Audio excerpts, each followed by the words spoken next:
Raidījums Krustpunktā. Studijā joprojām Aidis Tomsons. Kādai jābūt politiskajai partijai 21. gadsimtā, lai tā spētu mūs uzrunāt, pārliecināt, un arī tad, kad deputāti ir ievēlēti, viņi arī darbotos visu mūsu labā. Partijas Latvijā nav stipras, tā mēs bieži esam sacījuši, bet arī rietumos, kur ir senas partiju tradīcijas, mēs redzam skaidru vēlētāju vilšanos. Ko tad mēs sagaidām no politiķiem un kam Latvijā pieder nākotne? Pagājušās nedēļas nogalē par šo tematu konferenci rīkoja Providus, un tādēļ studijā šeit esam aicinājuši Providus pētnieci Ivetu Kažoku. Sveiki, Iveta!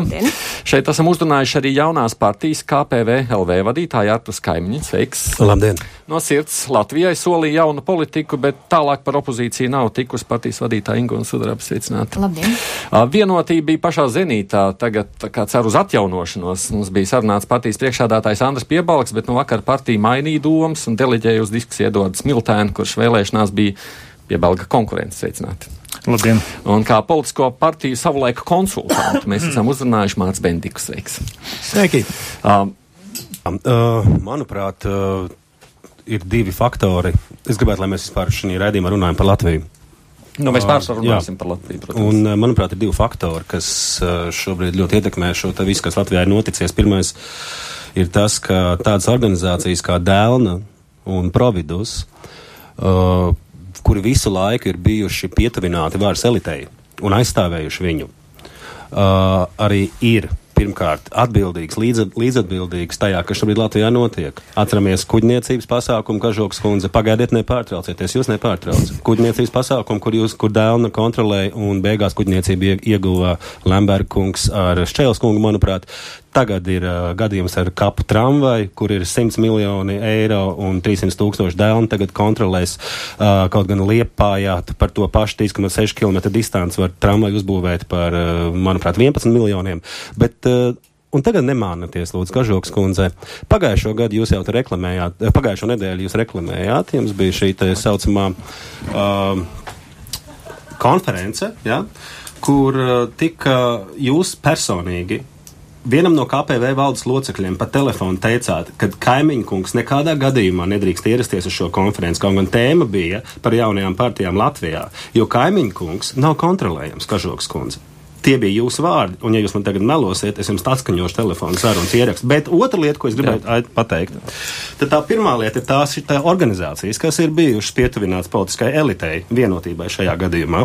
Un otrā lieta mūsu valstī, kamēr bijušie komunisti un komjaunieši būs partiju līderi, kā arī Piebalga kungs, kā Brigmaņa kungs, kā Lemberga kungs, kā Reira kungs, kā Amerikas no, kas par gods kalpot Latvijai, tikmēr šeit arī nekas nemainīsies. Tas ir mans viedoklis, un es pie tā arī pieturos. Ja jūs, Miltēna kungs, jūs esat pāris gadus jaunāks par mani, man ir 36 šodien. Ja jūs būtu progresīvs politiķis, tad jūs būtu atteicies no deputāta kvotām. Un es jums tagad tiešādai varētu pajautāt, tika iztērēt 27 miljonu nodokļu maksātāju naudas pa 20 stundu sēdi. Kāds bija jūsu kvotas, gan jums, gan partijai atsevišķi? Pastāstiet. Man šis kvotu jautājums arī tieši tāpat kā politiķis bija vienā raidījumā, kur viena universitātes profesora nolīdzināja. Visi politiķi jūs esat vienādi. Es jums jautāju, kāds bija jūsu kvotas? Tas pats ar šo te naudu, kas ir deputāta priekšlikumu. Piemēram, viens no priekšlikumiem, kur es pats parakstīju, bija Jēkaba katedrāla. 700 000 eiro. Piemērs, jā. Un te ir vai nu politiķis būs slikts jebkurā gadījumā. Ja viņš iedos Jēkaba katedrālē 700 000, vai neiedos, ja gadījumā kaut kas notiks ar šo baznīcu. Jums ir tiesības to darīt? Jā. Nē, redz, tas, tāpēc, ko mēs tā nonākam pie šīs situācijas, tāpēc viņi ir jāveido, un jūs šobrīd nepārstāvat progresīvo politiku. Pēc būtības tās deputāta kvotas izdalītie 27 miljoni ir vienkārši deputātu koalīcijas deputātu Vienotības, Nacionālās apvienības un ZZS balsu pirkšana. Tik daudz miljonu, kā tika iztērēti ceturtdien naktī, nekad nav bijuši tik liels deputātu kvotas. Pagājušo gadu, manuprāt, bija 10 miljoni. Šogad ir 27. Vēl arī mesli, manuprāt, kas tika maksāti Lembergam, gan par Olimpisko sporta centru, gan par, kas tur vēl nebija, mūzikas skolas un radioteleskopu un vēl.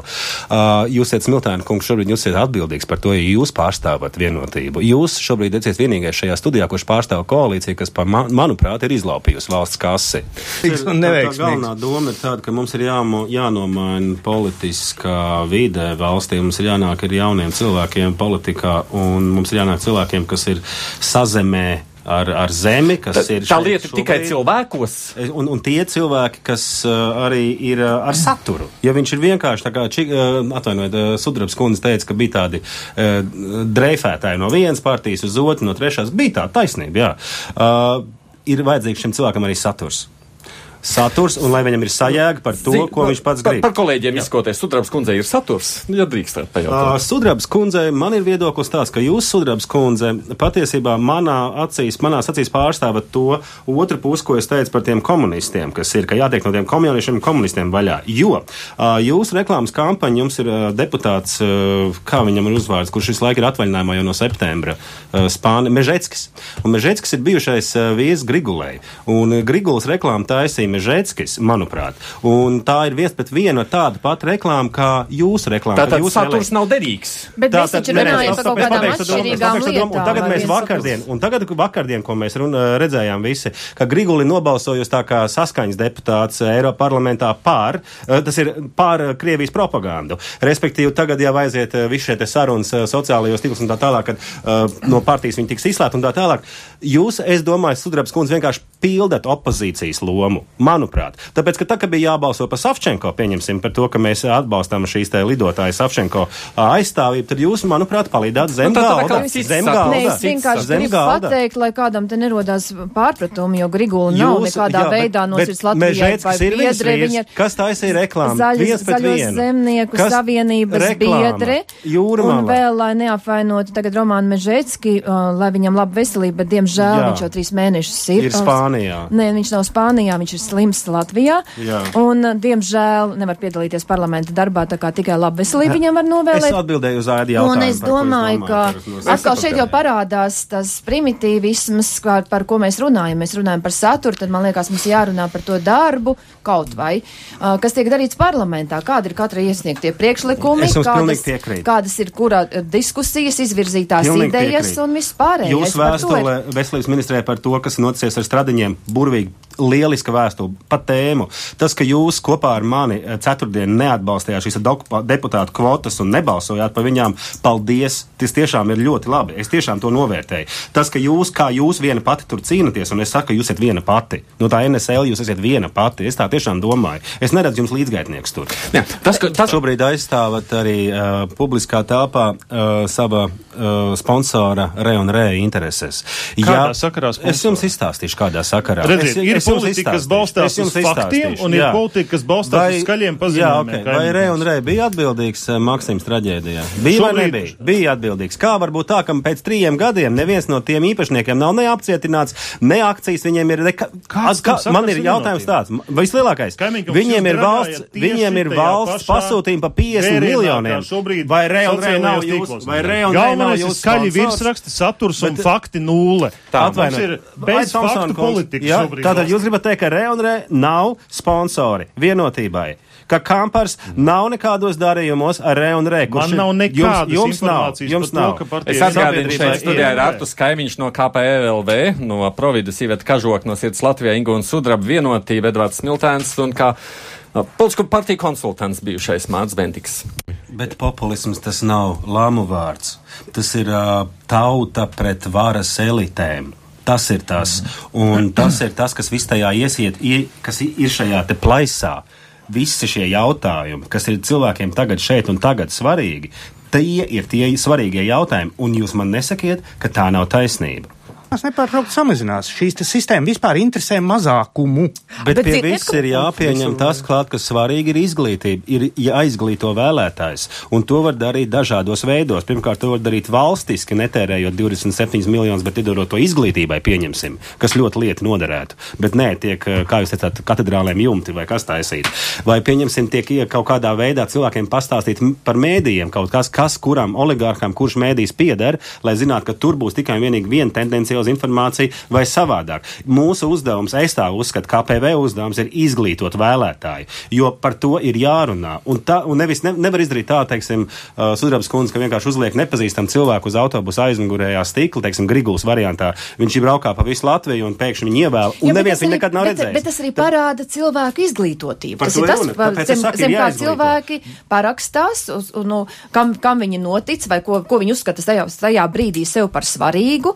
Un es domāju, ka vienā lielā daļā cilvēki protestē vienkārši, viņi neapmierināti ar savu dzīvi, viņi protestē par to, kas notiek. Un viss, ja viņiem jau nav risinājumi tālāk. Tas tiek pielīdzināts, ka būtu jāiet varai no labējiem uz kreisiem tā tālāk. Un trešais, Klemenķeva kungs deva atrisinājumu, tādu rezumējam tam visam, kad saskaņa dabūs savu satelītu partiju ar 15 balsīm, un nākamajā 18. gadā, nākamajās vēlēšanās, tad mainīs. Tās bailes.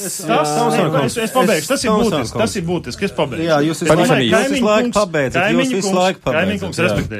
Jūs apzināties, ka jūs ejat uz 5-7% rezultātu. Nē, mēs apzināmies, ka mēs ejam uz 15 vismaz procentiem. Tam, ko šobrīd mēģina izdarīt Krievijas propaganda, proponējot to, ka Latvija ir neizdevusies valsts vara, visi viņi ir vienādi, un mēs 18. gadā varam atmosties tā kā mēs runājam par populismu, tā kā mēs nodefinējām, cik es saprotu populismu, tad mēs tagad, teiksim, paņemsim un salīdzināsim, ko saka Vienotības priekšsēdētājs Piebalgs.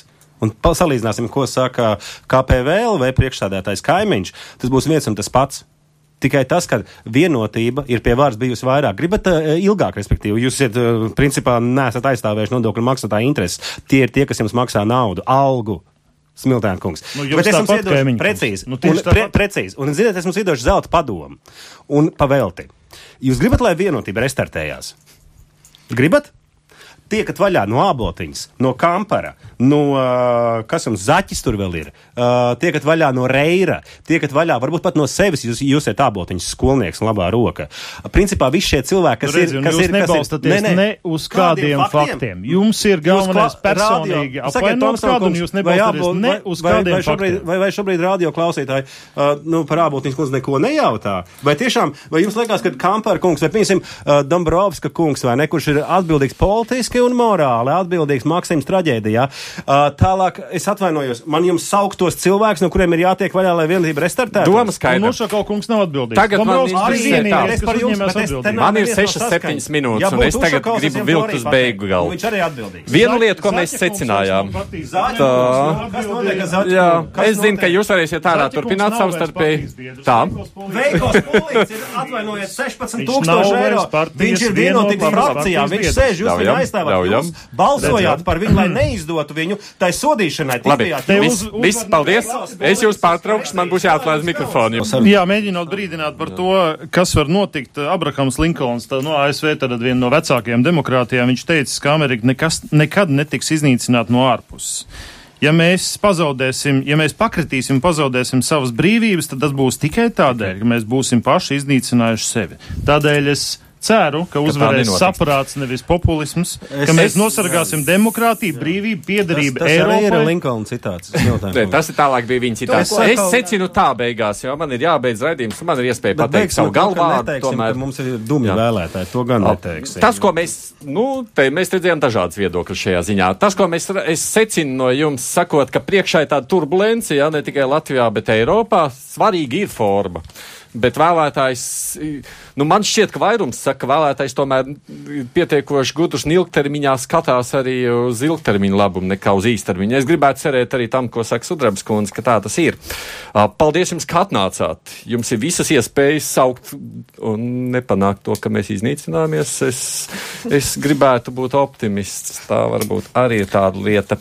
Paldies jums. Mārcis Bendiks, kurš bija politisko partiju konsultants, un no Providus Sīveta Kažoka, savukārt 3 partiju pārstāvi Ingu un Sudraba no Sirds Latvijai, no Vienotības Edvards Smiltēns un no partijas KPVLV Arturs Kaimiņš. Paldies jums, ka atnācāt. Paldies jums. Pie mums.